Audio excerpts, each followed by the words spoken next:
तो लिपिड्स में डिस्कशन करेंगे, बड़ा इंपॉर्टेंट यूनिट है। देखिए लिपिड्स के लिए हम ये देखते हैं कि ये हेट्रोजेनस ग्रुप ऑफ कंपाउंड है। एक तो ये क्वेश्चन आ सकता है। हेट्रोजेनस का मतलब होता है कि जिसकी कंपोजिशन जो है वो डिफरेंट होती है। यानी इसके अंदर हम देखेंगे लिपिड जो है दैट इज नॉट पोलीमर। ये पोलीमर नहीं होते एक्सेप्ट द टर्पेनॉइड्स। तो इट मीन्स कि जो टर्पेनॉइड्स होंगे इनको हम पोलीमर लिपिड्स कहते हैं। अब पॉलीमर लिपिड्स इनको क्यों कहते हैं? क्योंकि ये ऐसे लिपिड्स हैं जो कि रिपीटिंग यूनिट से बन रहे हैं, जिसको हम आइसोप्रोनॉइड सब यूनिट्स कहते हैं। बाकी कोई भी जो लिपिड्स हैं उनमें डिफरेंट कंपोनेंट्स हैं। तो हेट्रोजेनस ग्रुप का मतलब ही, हेट्रोजेनस कंपाउंड का मतलब है कि उसमें डिफरेंट कंपोनेंट। अब जैसे हमने प्रोटीन को पढ़ा, उसमें सारे अमाइनो एसिड यूज हो रहे हैं। कार्बोहाइड्रेट्स को आपने देखा, उसमें सारे शुगर यूज हो रहे हैं। लेकिन यहाँ जो है वो कोई एसिड है, कोई अल्कोहल है, कोई कीटोन है, कोई ग्लिसरॉल है, वो इसके अंदर कंपोनेंट जो है वो यूज हो गए। इस वजह से इसको हेट्रोजेनस कंपाउंड कहते हैं। बाकी जो है वो ऑर्गेनिक कंपाउंड की निस्बत। इसमें जो कंपोनेंट है जो कि तमाम लिपिड्स के अंदर आपको मिलेगा ऑलमोस्ट, वो फैटी एसिड है। तो हमने फैटी एसिड पे भी बात करनी है, यहाँ से भी क्वेश्चन जो है वो पूछा जा सकता है। लिपिड्स होते हैं वो वाटर के अंदर टोटली इनसॉल्युबल है। वाटर में ये सॉल्युबल नहीं है, लेकिन इनकी जो सॉल्युबिलिटी होती है वो ऑर्गेनिक सॉल्वेंट के अंदर सॉल्युबल होते हैं। तो याद रखना, जैसे अल्कोहल है, पेट्रोलियम है, ईथर है, तो ऑर्गेनिक कंपाउंड जो है या ऑर्गेनिक सॉल्वेंट जो है इसके अंदर ये सॉल्युबल होते हैं। ठीक है। यहाँ पर हम थोड़ी सी इंपॉर्टेंस की बात कर लें कि क्वेश्चन जो है वो किस तरह से आ सकता है। इसमें इसकी इंपॉर्टेंस बहुत जरूरी आपने जो है वो याद करनी है। इंपॉर्टेंस में एक तो आप जानते हैं कि ये एनर्जी प्रोवाइड करते हैं, और सबसे ज्यादा एनर्जी प्रोवाइड करते हैं। इसका जो 1 ग्राम होता है वो about 9 kilo calories energy provide करते हैं। तो इसका मतलब है कि ये अदर ऑर्गेनिक कंपाउंड में सबसे ज्यादा एनर्जी देते हैं। अब इसके सबसे ज्यादा एनर्जी जो है वो देने की वजह क्या होती है, उसमें आप देखेंगे कि इसमें कार्बन, हाइड्रोजन और ऑक्सीजन जो प्रेजेंट होते हैं। तो इसमें कार्बन और हाइड्रोजन का प्रोपोर्शन बहुत ज्यादा होता है एज कम्पेयर टू ऑक्सीजन। तो आप जानते हैं कि जो बॉन्ड कार्बन और हाइड्रोजन के दरमियान है, that is the source of energy, जिसकी वजह से ये हाई एनर्जी कंपाउंड है। और अदर ऑर्गेनिक कंपाउंड से ये ज्यादा एनर्जी देते हैं। तो जब भी आपको आइडेंटिफाई करना होगा, तो आपको इसी फॉर्मूला से, इसी चीज से आइडेंटिफाई करना पड़ता है। फॉर एग्जांपल मैं यहाँ पर आपको लिखता हूँ कि जी आइडेंटिफाई लिपिड्स, के लिपिड्स को, फैटी एसिड को आइडेंटिफाई करें। तो फॉर्मूलाज आपके पास लिखे, लाइक एक फॉर्मूला लिख दिया C3H6O3, फिर बीटा में फॉर्मूला लिख दिया C3, या हम जस्ट यहाँ लिख देता हूँ C4H8O2, एक लिखता हूँ C6H12O6, डेल्टा में लिख देता हूँ ऑल और द लिपिड्स और फैटी एसिड्स। तो इसमें कौन सा करेक्ट होगा और किस तरह से आप आइडेंटिफाई करेंगे? इन केस अगर आपको फॉर्मूला का नहीं भी पता, तो भी आपने इसमें जो निशानी है इसकी वो ये है कि इसमें कार्बन हाइड्रोजन का प्रोपोर्शन और ऑक्सीजन का प्रोपोर्शन आप देख लें कि वो बहुत कम है, और ये कार्बन हाइड्रोजन का प्रोपोर्शन बहुत ज्यादा। बाकियों में देखेंगे इतना डिफरेंस नहीं है, जिसकी वजह से आपको इजीली आप लिपिड्स को आइडेंटिफाई कर सकते हैं। जैसा कि यहाँ पर मैंने आपको एग्जांपल जो दिया बीटा के अंदर, this is the butyric acid, ये ब्यूटेरिक एसिड का फॉर्मूला है, और उसमें कार्बन हाइड्रोजन जो है वो ज्यादा है। बाकी आप देखेंगे ये आपको लैक्टिक एसिड मिल रहा है, ये आपको ग्लूकोज मिल रहा है, इसमें आपको हाइड्रोजन ऑक्सीजन की रेशो मिल रही है। तो इस तरह से अगर इन केस आपको फॉर्मूला नहीं भी आता, तो तब भी आपने ऑक्सीजन को देखना है कि अगर वो कम है तो इट मीन्स के वो लिपिड्स है। इसकी इंपॉर्टेंस के अंदर एक तो ये एनर्जी प्रोवाइड कर रहे होते हैं, ठीक है। दूसरा, इसमें ये इंसुलेशन देते हैं, ये इनमें बहुत इंपॉर्टेंट है। अब इंसुलेशन जो प्रोवाइड करते हैं वो वैक्सीज जो है या क्यूटिन है, इन्होंने इंसुलेशन प्रोवाइड करनी होती है। अब वैक्सीज या क्यूटिन इंसुलेशन भी देते हैं, साथ जो है ये वाटर बैरियर का काम भी करते हैं। इसके अलावा ये प्रोटेक्शन देने का काम भी करते हैं। इसके अलावा ये इंसुलेशन का काम भी करते हैं। यानी इस तरह के जो फंक्शन है, आपने याद रखना कि ये वैक्स या क्यूटिन जो कि वैक्स की फॉर्म है, ये काम करती है। और दूसरा, जैसे मैंने बताया कि एनर्जी प्रोवाइड कर रहे हैं। तो अब कौन से लिपिड्स है वो एनर्जी प्रोवाइड करते हैं? तो इसके अंदर आपका आंसर होगा असाइल ग्लिसरॉल, या जो बहुत कॉमन असाइल ग्लिसरॉल है वो है ट्राई असाइल ग्लिसरॉल। यानी हर लिपिड का जो फंक्शन है वो डिफरेंट होता है। आपको उसके फंक्शन से पता चल जाएगा कि कौन से लिपिड की क्लास की बात हो रही है। लाइक अगर मैं ये कहता हूं कि कौन से लिपिड जो है they are the integral part of cellular membrane, तो आपको फौरन पता चल जाना चाहिए कि ये कौन से लिपिड्स की बात हो रही है जो कि सेलुलर मेम्ब्रेन के पार्ट होते हैं। यस एग्जैक्टली, इसके अंदर आपको फॉस्फोलिपिड मिलेंगे।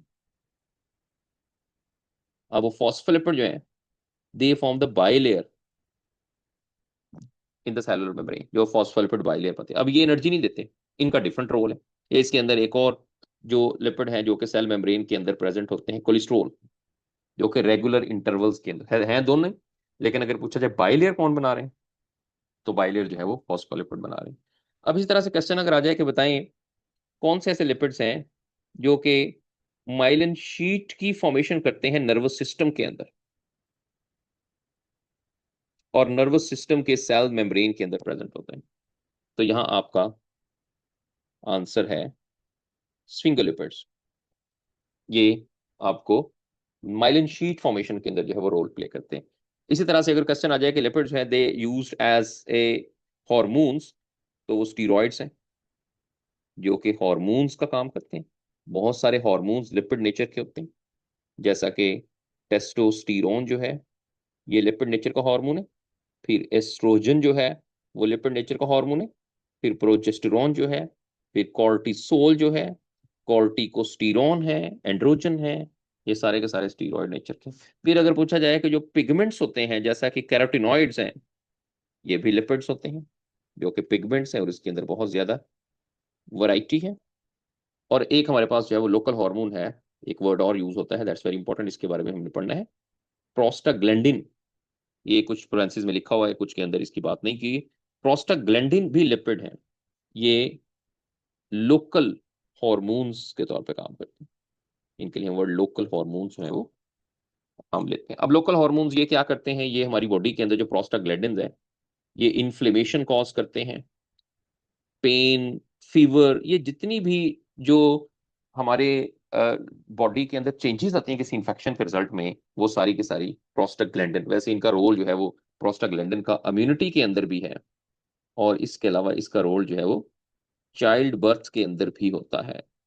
तो ये इसके फंक्शन, ये बड़ा इंपॉर्टेंट है, ये आ चुका है एक आध दफा, लेकिन जो है वो कुछ के अंदर ये प्रॉपर्ली लिखा हुआ है, कुछ नहीं लिखा हुआ। तो प्रोस्टाग्लैंडिन बॉडी में इन्फ्लेमेशन, पेन, फीवर, ये इस तरह की कंडीशन जो है वो इस पे बात करते हैं। तो इस तरह से आपको एक तो लिपिड्स का यहाँ पर ये फंक्शन होता है। दूसरा लिपिड्स होता है, उनका ये रोल है कि ये अब्जॉर्प्शन ऑफ विटामिन के अंदर रोल प्ले करते हैं।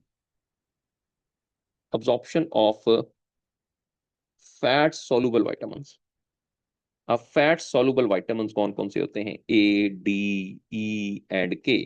ये चार ऐसे विटामिन हैं जो कि फैट सॉल्युबल है, और उनके लिए लिपिड्स जो रोल प्ले करते हैं उनकी अब्जॉर्प्शन के लिए, क्योंकि सेल मेम्ब्रेन से इजीली पास कर जाते हैं, जिस वजह से इजीली इसकी अब्जॉर्प्शन जो है वो हो जाती है। तो ये इसमें जो फंक्शंस है, मस्ट क्वेश्चन यहां से आना है कि बताएं ये किसका फंक्शन है, ये किसका फंक्शन है, एनर्जी कौन देगा, माइलिन शीट कौन प्रोड्यूस करेगा, हार्मोन्स के तौर पे कौन सा लिपिड काम करेगा। तो इनको आपने अच्छे से जो है वो लर्न कर लेना है। इसके बाद लिपिड में जो कंपोनेंट है फैटी एसिड, इस पे हम बात करेंगे, विच इज द कंपोनेंट जो कि एक लिपिड के बनाने में यूज होता है। फैटी एसिड में अगर आप इसका फॉर्मूला देखते हैं तो RC डबल बॉन्ड OH। अब इसमें दो चीजें होती हैं, एक इसमें अल्काइल ग्रुप है, और एक इसके अंदर जो है वो कार्बोक्सिलिक ग्रुप होता है। अब ये एक तो आपको आइडेंटिफाई करने के लिए आ सकता है, डिफरेंट आपको वहाँ फॉर्मूलाज लिखे होंगे, आइडेंटिफाई करेंगे कि लिपिड कौन सा है, तो ये आपको बस लिपिड मिलेगा, ऐसे लिखा जा सकता है, या RC डबल OH ऐसे लिखा जा सकता है। ठीक है, किसी तरह से भी लिखा जा सकता है, या ऐसे लिखा जा सकता है। अब इसमें जो R ग्रुप होता है, ये आपने याद रखना है कि ये वेरिएबल है, एक तो चेंज ही होगा, और जो नेमिंग है लिपिड की, यानी आप नाम देते हैं किसी को, वो आर ग्रुप की वजह से देते हैं। और जो कार्बोक्सिलिक ग्रुप है, दिस इज इनवेरिएबल, ये तमाम लिपिड के अंदर जो है वो प्रेजेंट होता है, ये वेरी नहीं करता। अब जो आर ग्रुप है, अगर आप इसकी कंपोजिशन देखेंगे तो ये किस चीज से बना होता है लिपिड के अंदर, तो आप बताएंगे कि ये हाइड्रोकार्बन्स हैं, और हाइड्रोकार्बन की चेन होती है जो कि मुख्तलिफ फैटी एसिड के अंदर प्रेजेंट है। लाइक अगर मैं यहाँ पर लिखता हूँ CH3COOH, ये एसिटिक एसिड है, दो कार्बन वाला।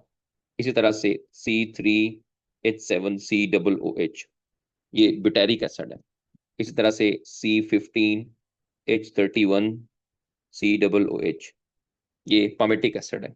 C17H34COOH, ये स्टीरिक एसिड है। C17H33COOH, ये ऑलिक एसिड है। तो अब यहाँ पर देखेंगे कि इसमें जो फॉर्मूला है वो क्वेश्चन कब काइंडली एंड पे, ठीक है, मैं टाइम दूंगा, जो भी क्वेश्चन होगा उसको लिख लिया करें, क्योंकि अगर इस तरह से हम फिर सारी हार्ड के वो चीज़ों को जो है वो आ, हम आगे फर्दर चला पाएंगे। हाँ जी, 35 है ये, इसको करेक्ट करते हैं। स्टेरिक एसिड में H15H35। ओके, अब इसमें आपको ये पता चल रहा है कि ये एसिटिक एसिड है। अब इन तीनों में आप देखते हैं कि कौन सी चीज जो है वो वेरी कर रही है। तो आप देखेंगे कि जो इनके नाम लिख देता हूँ, ऑलिक एसिड, इसमें जो आर ग्रुप है उसमें आप देखें वेरिएशन है, कार्बन और हाइड्रोजन की चेन लंबी होती जा रही, लेकिन कार्बोक्सिलिक ग्रुप सबके अंदर ही प्रेजेंट है। This is invariable. अब यहां से ऊपर से लेके आपको यहां तक ये तीनों चारों के चारों ये बात आपने याद रखनी है। यहां से क्वेश्चन भी आ सकता है। ये सैचुरेटेड फैटी एसिड है। ये सारे आपने इनके फॉर्मूलास भी याद रखने हैं, और इसमें आपने नंबर ऑफ कार्बन भी याद रखने हैं। एसिटिक एसिड में 2 कार्बन है, फिर इसमें 4 कार्बन है, फिर इसमें 16 कार्बन है, इसमें 18 कार्बन है स्टीरिक एसिड के अंदर। लेकिन जो नीचे फॉर्मूला लिखा है ये वाला ऑलिक एसिड का, ये बहुत कॉमन है, आपके लोगों के सिलेबस के अंदर भी दिया हुआ है। This is unsaturated fatty acid. और अनसैचुरेटेड में ये मोनो अनसैचुरेटेड है, क्योंकि इसके अंदर एक ही डबल बॉन्ड होता है। तो हम जानते हैं कि अनसैचुरेटेड वो होते हैं जिनके अंदर डबल बॉन्ड है, और डबल बॉन्ड जिनमें प्रेजेंट है वो अनसैचुरेटेड है, और डबल बॉन्ड जो है इसमें अप टू 6 डबल बॉन्ड जो है वो हो सकते हैं। तो इसमें अप टू 6 डबल बॉन्ड आप अनसैचुरेटेड, ये मोनो अनसैचुरेटेड है, जैसे इसके अंदर एक ही डबल बॉन्ड होता है, ठीक है, और वो डबल बॉन्ड जो है कार्बन नंबर 9 और कार्बन नंबर 10 के दरमियान होता है। इसी तरह से अनसैचुरेटेड फैटी एसिड जो है वो आपको कुछ और भी मिलेंगे, जैसे मैंने कहा कि अप टू 6 डबल बॉन्ड हो सकते हैं। तो एक डबल बॉन्ड वाला तो ये हो गया। इसके अलावा एक डबल बॉन्ड वाला ही आपको पार्मिटोलिक एसिड भी मिलेगा।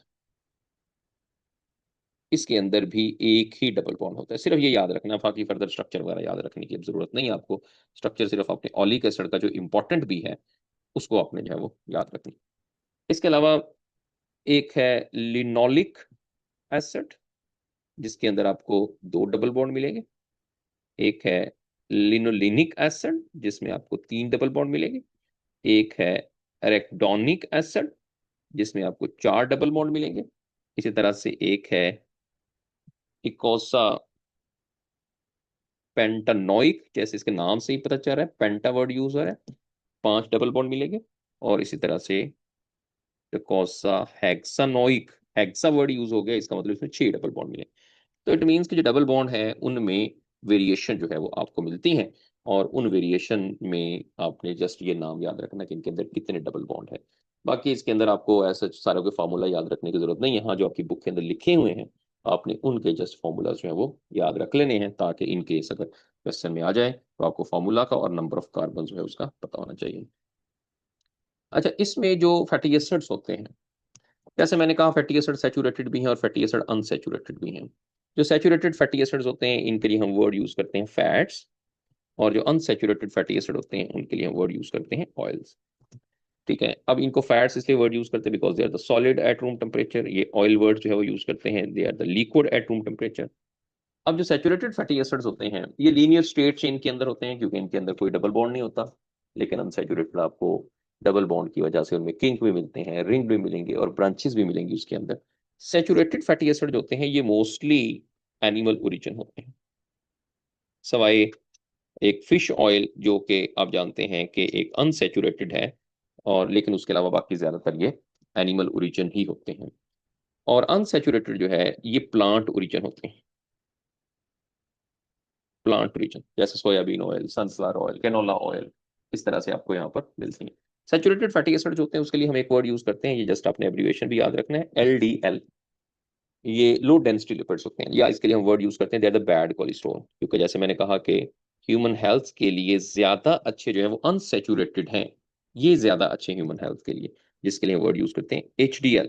High density lipid. तो याद रखना है कि जो HDL होते हैं वो हमारे पास गुड लिपिड्स हैं, और जो LDL होते हैं वो बैड लिपिड्स होते हैं। तो ये सैचुरेटेड और अनसैचुरेटेड में एक तो ये इंपॉर्टेंट है। दूसरा इसमें पॉइंट आ जाता है सॉल्युबिलिटी का एंड मेल्टिंग पॉइंट। अब मेल्टिंग पॉइंट में आपने ये बात याद रखनी है कि मेल्टिंग पॉइंट जो है आपको, जो सैचुरेटेड फैटी एसिड होते हैं उनका मेल्टिंग पॉइंट ज्यादा मिलता है, और अगर आप अनसैचुरेटेड फैटी एसिड देखेंगे तो उनका मेल्टिंग पॉइंट आपको लो है, ओवरऑल अगर हम बात करें। और मोस्टली इसके अंदर जो मेल्टिंग पॉइंट है, स्पेशली सैचुरेटेड फैटी एसिड की अगर हम बात करते हैं, तो सैचुरेटेड फैटी एसिड के अंदर मेल्टिंग पॉइंट इंक्रीज करेगा with increasing number of carbon. जैसे जैसे कार्बन इंक्रीज होते हैं इसका मेल्टिंग पॉइंट जो है वो इंक्रीज करता है। अब जैसे सबसे ज्यादा कार्बन अगर यहाँ हमने लिस्ट के अंदर लिखा है तो वो स्टीरिक एसिड के अंदर है, इसमें कार्बन 18 है। ये मैं बात कर रहा हूँ सैचुरेटेड फैटी एसिड के अंदर। तो इसका मेल्टिंग पॉइंट भी सबसे ज्यादा होगा इस लिस्ट के अंदर, इसका मेल्टिंग पॉइंट अबाउट 69.6 डिग्री। और अगर हम यहीं पर हम ब्यूटेरिक एसिड या एसिटिक एसिड की बात करें या पमेटिक एसिड की बात करें तो इनसे कम होता जाएगा। जैसे कि हम पमेटिक एसिड को देखें, इसमें कार्बन कम है स्टेरिक एसिड से, और इसका मेल्टिंग पॉइंट 63.1 डिग्री है। अच्छा, जो जो आपके प्रोवेंसीज के अंदर इनके मेल्टिंग पॉइंट्स लिखे हुए हैं वो आपने लाजमी प्रिपेयर कर लेने हैं, उससे ज्यादा एक्स्ट्रा करने की जरूरत नहीं है। जो स्पेसिफिकली मेंशन्ड है, क्योंकि नंबर्स होते हैं मोस्टली वो आते तो नहीं एग्जाम के अंदर, लेकिन फिर भी इन द सेफ साइड आप उनके मेल्टिंग पॉइंट्स हैं वो याद कर लेते हैं। तो ये सैचुरेटेड और अनसैचुरेटेड फैटी एसिड, और इनमें से क्वेश्चन जो आपसे पूछा जा सकता है। अब कुछ इंपॉर्टेंट जो इसकी क्लासिफिकेशन है उस पर आ जाते हैं। Classification of lipids. लिपिड्स की क्लासिफिकेशन के अंदर सिंपली हम देखेंगे तीन ग्रुप हम लिख लेते हैं। लिपिड सिंपल भी होते हैं, लिपिड जो है वो कॉम्प्लेक्स भी है, और लिपिड जो है वो तीसरी क्लासेस में आती है डिराइव्ड। तीन ज्यादा इंपॉर्टेंट इसके अंदर जो है वो क्लासेस में आपको एग्जांपल ही देखनी है। सिंपल लिपिड जो है वो असाइल ग्लिसरॉल सिंपल लिपिड है, और वैक्सीज जो है वो सिंपल लिपिड होते हैं। सिंपल लिपिड मेनली वो होते हैं जो फैटी एसिड और अल्कोहल से मिलकर बने होते हैं मेनली, उनको हम सिंपल लिपिड कहते हैं। जैसे वैक्सीज के अंदर भी एस्टर कंपाउंड्स बनते हैं ज्यादातर, और जो असाइल ग्लिसरॉल है वो भी एस्टर कंपाउंड्स हैं। तो इट मीन्स के सिंपल लिपिड्स के अंदर मेनली कौन से कंपाउंड आ जाते हैं? Ester compounds. और ये वो होते हैं that are made up of acid and alcohol, और इसके अंदर फैटी एसिड और अल्कोहल में ग्लिसरॉल। ये ये तो हो गए सिंपल लिपिड। अब कॉम्प्लेक्स लिपिड कौन से होते हैं? जो अदर ग्रुप्स के साथ कंबाइंड हुए होते हैं, अदर ग्रुप्स में फॉस्फेट के साथ जुड़ गए, प्रोटीन के साथ जुड़ गए, और अल्कोहल और फैटी एसिड तो हैं ही उनके अंदर, लेकिन उसके साथ साथ वो अदर कंपाउंड के साथ अटैच होते हैं। मसलन इसमें आ जाते हैं फॉस्फोलिपिड्स।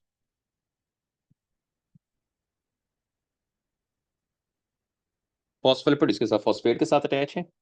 इसी तरह से इसके अंदर ग्लाइकोलिपिड आ जाते हैं, आप जानते हैं ये कार्बोहाइड्रेट्स के साथ अटैच होते हैं। और इसमें लिपोप्रोटीन भी आ सकते हैं क्योंकि ये लिपिड के साथ अटैच होते हैं, ये भी आपको इधर ही मिल जाएंगे। और इसके अलावा इनमें जो स्फिंगोलिपिड्स हैं वो भी यहाँ पे आ जाएंगे। तो यानी जो किसी और ऑर्गेनिक कंपाउंड के साथ मिला हुआ है या इनऑर्गेनिक के साथ, वो कॉम्प्लेक्स लिपिड है। अब डिराइव्ड लिपिड वो होते हैं जो कि सिंपल या कॉम्प्लेक्स लिपिड्स की मॉडिफिकेशन से बनते हैं। अब एग्जांपल इसमें टर्पीन्स हैं, यानी इसके अंदर टर्पिनॉइड्स की ग्रुप आ जाएंगे, जिसमें स्टीरॉइड्स हैं, जिसमें जो अभी हमने प्रोस्टाग्लैंडिन पढ़ा था, यहाँ पे फिर लिख रहा हूँ, याद रखना है कि ये लिपिड है और डिराइव्ड लिपिड है। और इसके अलावा इसमें कोलेस्ट्रॉल भी इसी ग्रुप के अंदर आएंगे। सो ये क्लासिफिकेशन जो है ये इसमें बहुत ज्यादा इंपॉर्टेंट है, और आपको ग्रुप्स के बारे में पता होना चाहिए। अब इसमें हम कुछ बात ओवरऑल स्ट्रक्चर्स पे करेंगे। कुछ तो हम बात कर चुके हैं कि लिपिड्स की इंडिविजुअली ग्रुप्स में क्या क्या फंक्शंस हैं उनके, जैसे मैंने डाइटरी लिपिड पढ़ा है। अब इन क्वेश्चन आपसे पूछा जाए कि dietary lipids in humans, humans के अंदर जो डाइटरी लिपिड है वो कौन सा है? वो क्या असाइलग्लिसरॉल है, या क्या ट्राई असाइल ग्लिसराइड्स हैं या क्या ओएक्स हैं या फॉस्फोलिपिड? जी।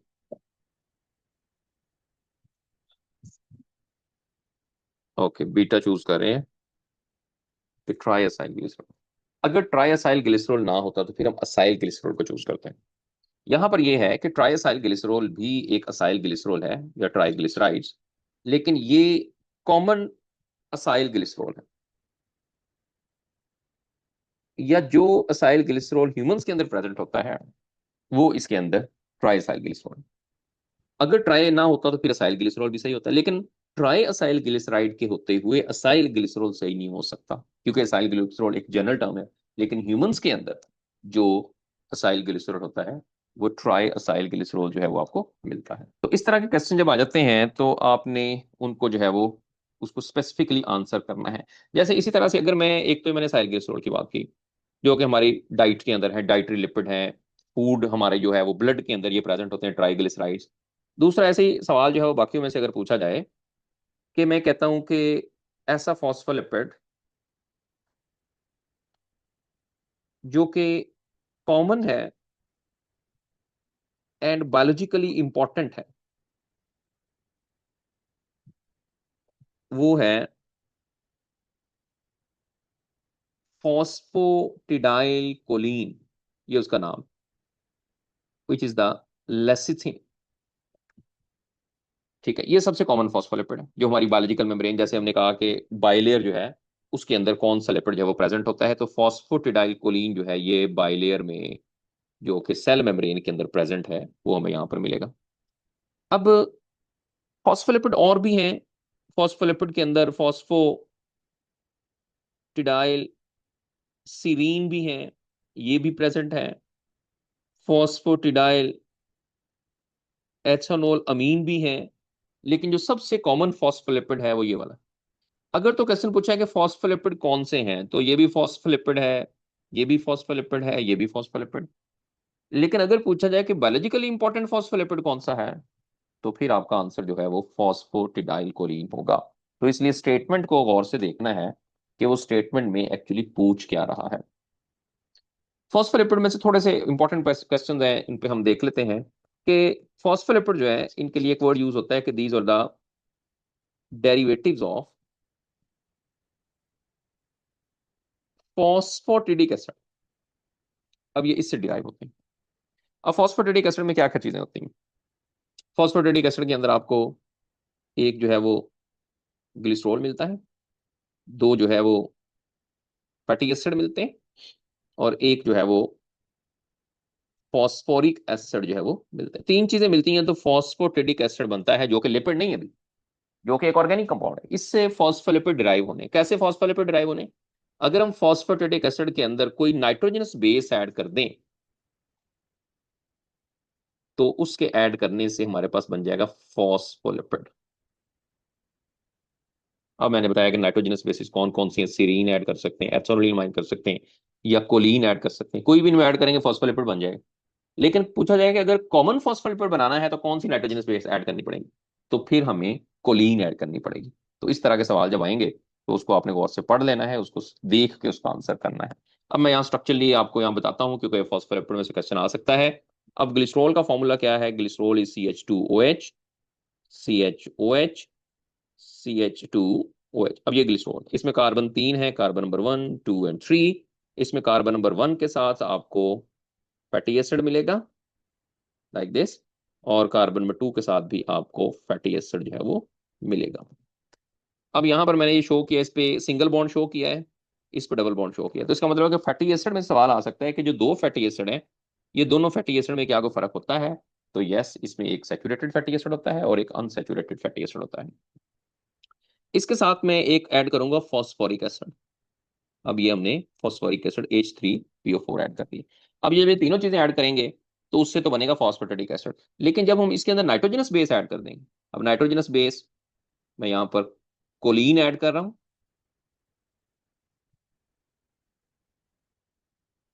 ये नाइट्रोजनस बेस कोलीन मैंने यहाँ पर ऐड कर दी। अब ये अगर टोटल मिलाएंगे तो फॉस्फोलिपिड बन जाएगा। और ये पूछा जा सकता है कि कितने वाटर मॉलिक्यूल यहाँ से रिमूव होंगे, एक वाटर मॉलिक्यूल यहाँ से रिमूव होगा, तीसरा यहाँ से और चौथा यहाँ से। तो 4 वाटर मॉलिक्यूल जो है वो रिमूव होंगे जब एक फॉस्फोलिपिड बनेगा। तो इस तरह का क्वेश्चन जो है वो भी आपसे पूछा जा सकता है। तो इसके अंदर आपने जो है वो बताना है कि फॉस्फोलिपिड बनता किस तरह से है, फॉस्फोलिपिड जो है उसमें फैटी एसिड कहाँ जुड़े होते हैं। अब मैं अगर इसका स्ट्रक्चरली आपको बताऊं, क्योंकि ये बहुत इंपॉर्टेंट है, वो इसका स्ट्रक्चर है कि ये एक फिजिकली फॉर्म में आपको इस तरह का मिलता है, लाइक दिस। ये अब हम इसको थोड़ा सा डिस्क्राइब कर लेते हैं, इसमें कौन कौन सी चीजें हैं। इसके अंदर एक तो यहाँ पर होता है ग्लिसरॉल, जो कि हमने देखा है कि ग्लिसरॉल इसमें प्रेजेंट है। दूसरा इसमें यहाँ पर है फॉस्फेट, और इसमें लाइक नाइट्रोजनस बेस कोलीन। अब ये चीजें जो है वो हेड के अंदर प्रेजेंट है। अब नीचे यहाँ पर इसकी टेल नजर आ रही है फॉस्फोलिपिड की। टेल में आपको ये दोनों के दोनों जो नजर आ रहे हैं ये फैटी एसिड्स हैं। और एक फैटी एसिड में ऐसे एक किंक आया हुआ है। ये किंक किस वजह से है? ये डबल बॉन्ड की वजह से। तो इसका मतलब है एक सैचुरेटेड फैटी एसिड और एक अनसैचुरेटेड फैटी एसिड आ गया, तो जिसकी वजह से यहाँ आपको जो है वो किंक मिल रहा है। अब इसमें आपको जो हेड है, हेड और टेल के जंक्शन पे क्या मिल रहा है? ये हेड और टेल का जंक्शन है, तो ग्लिसरॉल जंक्शन पे। तो अब देखिए, इन केस अगर मैं इसकी अरेंजमेंट चेंज कर दूं, ग्लिसरॉल को ऊपर लगा के फॉस्फेट को नीचे कर दूं, या फॉस्फेट को ऊपर लगा के क्लोरीन को नीचे कर दे, तो वो अरेंजमेंट गलत हो जाएगी। ये एग्जैक्ट यही अरेंजमेंट होनी चाहिए। किस तरह से? आप इधर स्ट्रक्चर में देखें कि यहाँ पर आप देखेंगे कि ग्लिसरॉल के साथ फैटी एसिड दो अटैच है। तो बिल्कुल यहाँ पर आप देखेंगे ग्लिसरॉल के साथ ही दोनों फैटी एसिड अटैच है, जो कि टेल के अंदर आते हैं। फिर ग्लिसरॉल के साथ फॉस्फेट अटैच है, तो यहाँ हमने ग्लिसरॉल के साथ फॉस्फेट को अटैच किया। और फॉस्फेट के साथ बेस अटैच है, तो फॉस्फेट बेस के साथ अटैच। तो इट मीन्स के इसमें ये अरेंजमेंट ही सही है। इसके अलावा अगर कोई अरेंजमेंट करेंगे तो वो गलत हो जाएगी। एक तो ये इंपॉर्टेंट हो सकता है, डायग्राम में बना हो कि कोलिन यहाँ लगी है, फॉस्फेट यहाँ लगा है, तो आपको बताना है कि एक्चुअल उसकी अरेंजमेंट क्या है। अब ये वो मॉलिक्यूल है फॉस्फोलिपिड का, जो कि जब आप फ्लूइड मोज़ेक मॉडल बनाते हैं सेल मेम्ब्रेन का, वहां पर ये प्रेजेंट होता है, बाइलेयर बना रहा होता है। इसकी एक इंपॉर्टेंस ये है कि इसका हेड जो होता है वो पोलर या हाइड्रोफिलिक कहते हैं, और टेल जो है वो नॉन पोलर है। इस वजह से जो फॉस्फोलिपिड है उसको हम कहते हैं कि this is the amphipathic molecule. Amphipathic molecule वो होता है जो एट ए टाइम पोलर और नॉन पोलर दोनों तरह की कैरेक्टरिस्टिक्स देता है। तो ये भी पोलर और नॉन पोलर दोनों तरह की कैरेक्टरिस्टिक्स जो है वो देता है। सो ये इसके अंदर जो फॉस्फोलिपिड है उसका आपको मॉलिक्यूल जो है वो मिलेगा। अब इसमें जो है वो आपको अदर जो लिपिड्स हैं उन पे हम थोड़ी सी बात करेंगे। टर्पेनॉइड्स में एक तो आइसोप्रोनॉइड्स सब यूनिट्स, जैसे मैंने बताया कि ये ट्रू पॉलीमर होते हैं, लिपिड्स हैं, पॉलीमेरिक लिपिड जिसके अंदर रिपीटिंग सब यूनिट्स हैं। और अगर आप फॉर्मूला स्ट्रक्चर इसका देखें आइसोप्रोनॉइड सब यूनिट का, लाइक इस तरह से बना हो सकता है। तो ये वाला जो सब यूनिट है ये आइसोप्रोनॉइड सब यूनिट है। जितने भी टर्पेनॉइड्स बनने हैं वो इसी सब यूनिट्स की रेपिटेशन से बनने हैं। ऐसे भी आ सकता है, या CH2 CH3 HCH2, इस तरह से भी आपसे टर्पेनॉइड यूनिट के बारे में पूछा जा सकता है। इससे सारे के सारे टर्पेनॉइड्स बनने हैं। अब कौन कौन से टर्पेनॉइड सब यूनिट्स हैं? इसमें टर्पीन्स आ जाते हैं, इसमें स्टीरॉइड्स आ जाते हैं, इसमें कोलेस्ट्रोल आ जाते हैं, और इसके अलावा प्रोस्टाग्लैंडन, जैसे मैंने आपको इससे पहले भी बताया था। अब इसमें जो टर्पीन्स हैं, इस टर्पीन्स में मोनोटर्पीन आ सकते हैं, इसी तरह से डाई टर्पीन हैं, ये इसके अंदर आ सकते हैं। इसी तरह से ट्राई टर्पेन जो है वो इसमें आ सकते हैं, या कैरोटेनॉइड भी इसके अंदर ही हैं। कैरोटेनॉइड्स भी आएंगे इसमें, वो पहले भी मैंने आपको एग्जांपल इसकी लिख दी सारी। अब मोनोटर्पीन्स जो है ये ऐसे टर्पीन्स होते हैं जिनके अंदर दो सब यूनिट्स होते हैं, टू आइसोप्रीन। क्योंकि कम से कम जो आइसोप्रीन सब यूनिट्स हैं वो दो होंगे, तो मोनोटर्पीन का मतलब ये नहीं है कि एक सब यूनिट है। एक सब यूनिट होगा फिर तो वो टर्पेनॉइड्स बनेंगे नहीं, फिर तो सिंपली सब यूनिट ही रहेगा। तो इसमें दो टर्पेन्स होते हैं मोनोटर्पीन्स में, और इसकी एग्जांपल जो है वो मेंथोल है। डायटर्पीन जो है इसके अंदर आपको 4 सब यूनिट्स मिलेंगे, 4 सब यूनिट्स, और इसकी एग्जांपल जो है वो विटामिन ए। और ट्राइटर्पीन जो है इसके अंदर आपको मिलेंगे 6 यूनिट्स, और इसके अंदर जो एग्जांपल है वो एम्ब्रेन कंपाउंड जो है वो आपको मिलेगा। तो इस तरह से एक तो क्वेश्चन इसमें ये आ सकते हैं।